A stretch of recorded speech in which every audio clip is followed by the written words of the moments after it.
मणिपूरच्या इंफाळ पूर्व जिल्ह्यात सुरू असलेल्या मुसळधार पावसामुळे इंफाळमध्ये पूरसदृश परिस्थिती निर्माण झाली आहे। सततच्या पावसामुळे इंफाळ नदी दुथडी भरून वाहत असून अनेक ठिकाणी नदीनं धोक्याची पातळी देखील ओलांडली आहे। यामुळे इंफाळ पूर्व जिल्ह्यातील अनेक घरांमध्ये पाणी शिरलंय आणि त्यामुळे जनजीवन विस्कळीत झालंय।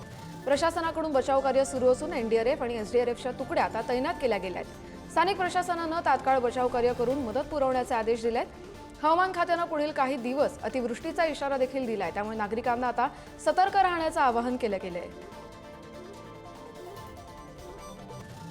आसाममधील गुवाहाटीत मुसळधार पावसानं हजेरी लावली। मुसळधार पावसामुळे अनेक भागांमध्ये पाणी साचलं आणि त्यामुळे जनजीवन विस्कळीत झालं। गुवाहाटी शहराला आजही मुसळधार पावसानं अक्षरशः झोडपून काढलंय। रस्त्यांवर गुडघाभर पाणी साचल्यानं वाहतुकीचा मोठा खोळंबा झालाय, त्यामुळे अनेक गाड्या देखील बंद पडल्या।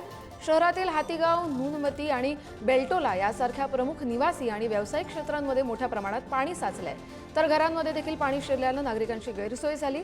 अनेक शाळा आणि महाविद्यालयांनी आज सुट्टी देखील जाहीर केली आहे। उत्तर सिक्कीममधील थेंग आणि चुनथांग परिसरात मुसळधार पावसामुळे भूस्खलन झालं। जिल्हा प्रशासनाने दिलेल्या माहितीनुसार या भूस्खलनामुळे अनेक मालमत्तांचं मोठ्या प्रमाणात नुकसान झालंय। सततच्या पावसामुळे जनजीवन विस्कळीत झालं असून रस्ते देखील बंद झाल्यानं त्याचा वाहतुकीवरही मोठा परिणाम झालाय। या भूस्खलनात बचाव कार्य सुरू असून प्रशासनाकडून नागरिकांना सुरक्षित स्थळी हलवण्याचे प्रयत्न सुरू आहेत। या भूस्खलनात झालेल्या नुकसानामुळे आता स्थानिक रहिवाशांना मोठ्या अडचणींचा सामना करावा लागतोय। जम्मू काश्मीरमधील रामबन जिल्ह्यात मुसळधार पाऊस आणि बर्फवृष्टीमुळे हाहाकार माजला। यामुळे अनेक ठिकाणी भूस्खलन झालं असून जनजीवन विस्कळीत झालंय। भूस्खलन आणि बर्फवृष्टीमुळे अनेक भागातील रस्ते बंद असून आता वाहतूक देखील विस्कळीत झाली। काही ठिकाणी मालमत्तेचंही नुकसान झालंय। स्थानिक प्रशासनाकडून बचाव कार्य सुरू आहे आणि तसंच नागरिकांना सतर्क राहण्याचं आवाहन केलं गेलंय। प्रशासनाने नागरिकांना सुरक्षित स्थळी स्थलांतरित करण्याचे देखील आदेश दिलेले आहेत। जम्मू काश्मीरमधील पहलगाम हल्ल्यातील मुख्य सूत्रधार सैफुल्ला कसूरी पुन्हा एकदा बरळलाय। नरेंद्र मोदी यांना आम्ही गोळीबाराला घाबरणारे वाटलो काय, हा त्यांचा गैरसमज आहे, असं विधान त्याने लाहोरमधल्या एका सभेत केलंय। मोदींविरोधात पुढची निवडणूक लढण्याची पोकळ धमकी देखील त्याने यावेळी दिली। विशेष म्हणजे या सभेला पाकिस्तानी सुरक्षा यंत्रणांचे अधिकारी, आयएसआयचे सदस्य आणि इतर दहशतवादी लीडर देखील उपस्थित होते। यामुळे पाकिस्तानचे दहशतवाद विरोधी केलेल्या कारवाईचा दावा फोल ठरलाय। भारतानं म्हटलं पाकिस्तानसोबतच्या चांगल्या संबंधांचा काळ संपलाय, असं विधान सीडीएस जनरल अनिल चौहान यांनी केलंय। भारत कोणत्याही रणनीतीशिवाय काहीही करत नाही। पाकिस्तानशी राजनैतिक संबंध राखण्याचा काळ आता संपलाय। टाळी वाजवण्यासाठी दोन हात लागतात, पण जर बदल्यात फक्त शत्रुत्वच मिळालं तर अंतर राखणं हा शहाणपणाचा निर्णय आहे, असं देखील त्यांनी म्हटलं। भारताला स्वातंत्र्य मिळालं तेव्हा सामाजिक विकासात पाक भारतापेक्षा पुढे होता, मात्र पाकनं स्वतःच्या हातानं हे हाल करून घेतलेत, असं सीडीएस जनरल अनिल चौहान यांनी म्हटलंय। अमेरिकेचे राष्ट्राध्यक्ष डोनाल्ड ट्रम्प यांनी पुन्हा एकदा भारत आणि पाकिस्तान यांच्यातील युद्ध थांबवल्याचा दावा केलाय। यापूर्वी देखील ट्रम्प यांनी युद्ध थांबवल्याचा दावा केला होता, मात्र भारताने ट्रम्प यांचा हा दावा फेटाळून लावला। भारताने ट्रम्प यांचा हा दावा अमान्य करत भारत आपल्या सीमांचं रक्षण करण्यास सक्षम असून कोणत्याही मध्यस्थीची गरज नसल्याचं म्हटलं होतं। जे लोक एकमेकांवर गोळ्या चालवू शकतात त्यांच्यासोबत व्यापार होऊ शकत नाही, हे आम्ही स्पष्टपणे सांगून युद्ध थांबवलं, असं ट्रम्प यांनी म्हटलंय। त्यांच्या या दाव्यामुळे आंतरराष्ट्रीय स्तरावर पुन्हा एकदा चर्चा सुरू झाली आहे। जम्मू काश्मीर, गुजरातसह 6 राज्यांमध्ये मॉकड्रिल सुरू आहे। ऑपरेशन शील्ड अंतर्गत शनिवारी म्हणजेच आज गुजरात, राजस्थान, पंजाब, हरियाणा, चंदीगड आणि जम्मू काश्मीरमध्ये मॉकड्रिल आयोजित केलं गेलं। मॉकड्रिलसाठी संध्याकाळी 5 ते रात्री 9 वाजेपर्यंतचा वेळ निश्चित केला गेला। जम्मू, अनंतनाग, बारामुल्ला आणि जम्मू काश्मीरच्या इतर जिल्ह्यांमध्ये मॉकड्रिल सुरू होतं। संध्याकाळी 5 वाजता जिल्ह्यांमध्ये सायरन वाजवण्यात आला आणि त्यानंतर मिनी सचिवालय तसंच इतर ठिकाणी मॉकड्रिल सुरू झालं। तर मॉकड्रिलसाठी रात्री 8 वाजता जम्मूमध्ये पूर्णपणे ब्लॅकआउट देखील केलं गेलं। पाकिस्तानला लागून असलेला 814 किलोमीटर लांब एलओसी आणि 264 किलोमीटर लांब आंतरराष्ट्रीय सीमेरेषेवर आता बंकर्सच्या वस्त्या असणार आहेत। केंद्र सरकारने पाकिस्तानच्या कारवायांचा अंदाज घेत आता सीमांवरील बंकर्सची संख्या दुप्पट करण्याचा निर्णय घेतलाय। केंद्रीय गृहमंत्री अमित शहा यांनी शुक्रवारी पुंछमध्ये आयोजित असलेल्या सभेत या संदर्भातली घोषणा केली आहे। ऑपरेशन सिंदूरमध्ये पाकच्या गोळीबारात 21 नागरिकांचा मृत्यू झाला आणि शेकडो घरं उद्ध्वस्त झाली। त्यामुळे सगळीकडे आता बंकर उभारण्याची मागणी जोर धरू लागली। आतापर्यंत सुमारे 90,000 बंकर बांधले गेले असून ही संख्या दुप्पट केली जाणार आहे।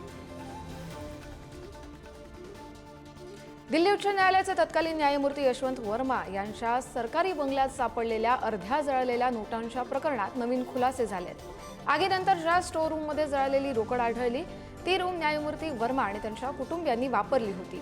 इलेक्ट्रॉनिक पुरावे, साक्षीदार आणि बंगल्यातील तपासाच्या आधारे तपास समिती या निष्कर्षावर पोहोचली आहे. समितीने 50हून अधिक लोकांचे जबाब देखील नोंदवले. आग लागल्यानंतर घटनास्थळी पोहोचणाऱ्या अधिकाऱ्यांचा समावेश आहे. उत्तराखंडमधील बहुचर्चित अंकिता भंडारी या हत्या प्रकरणात न्यायालयानं भाजप नेता आणि माजी मंत्र्याचा मुलगा पुलकित आर्य याच्यासह 3 जणांना जन्मठेपेची शिक्षा सुनावली आहे. पुलकितसह त्याचे 2 कर्मचारी सौरभ भास्कर आणि अंकित गुप्ता यांना देखील फाशी सुनावण्यात आली आहे. कोर्टद्वारे जिल्हा न्यायालयानं 2.5 वर्षांपेक्षा अधिक काळानंतर या प्रकरणात निकाल दिलाय. अंकिता ऋषिकेशमधील पुलकित आर्यच्या रिसॉर्टमध्ये रिसेप्शनिस्ट म्हणून काम करत होती. अंकिता 18 सप्टेंबर 2022 रोजी बेपत्ता झाली. 24 सप्टेंबर 2022ला अंकिताचा मृतदेह चिलाल इथल्या कालव्यात आढळला होता.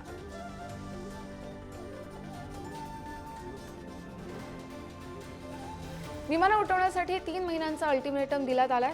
2023 मध्ये झालेल्या करारानुसार इंडिगोने दिल्ली, मुंबई ते इस्तंबूल थेट उड्डाणं करण्यासाठी तुर्की एअरलाइन्सकडून 2 मोठी विमानं भाड्यानं घेतली होती.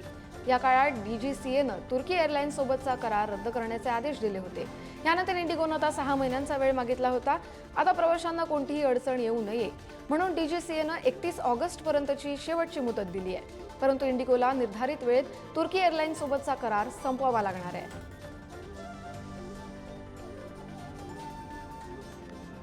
आसाममधील राष्ट्रीय उद्यानात एका गेंड्यानं सफारी वाहनांवर हल्ला करून वाहन उलटवण्याचा प्रयत्न केला. सुदैवाने या घटनेत कोणीही जखमी झालेलं नाहीये. मात्र पर्यटकांमध्ये भीतीचं वातावरण निर्माण झालं. या घटनेचा व्हिडिओ सोशल मीडियावर आता व्हायरल झालाय. यावेळी पर्यटकांनी स्थिर उभं राहून प्रसंगावधान दाखवलं आणि गेंड्यानेही थोडा वेळ मार्ग अडवला आणि नंतर आपल्या मार्गाने तो निघून गेला. मात्र या घटनेमुळे आता पर्यटकांमध्ये चांगलंच भीतीचं वातावरण आहे.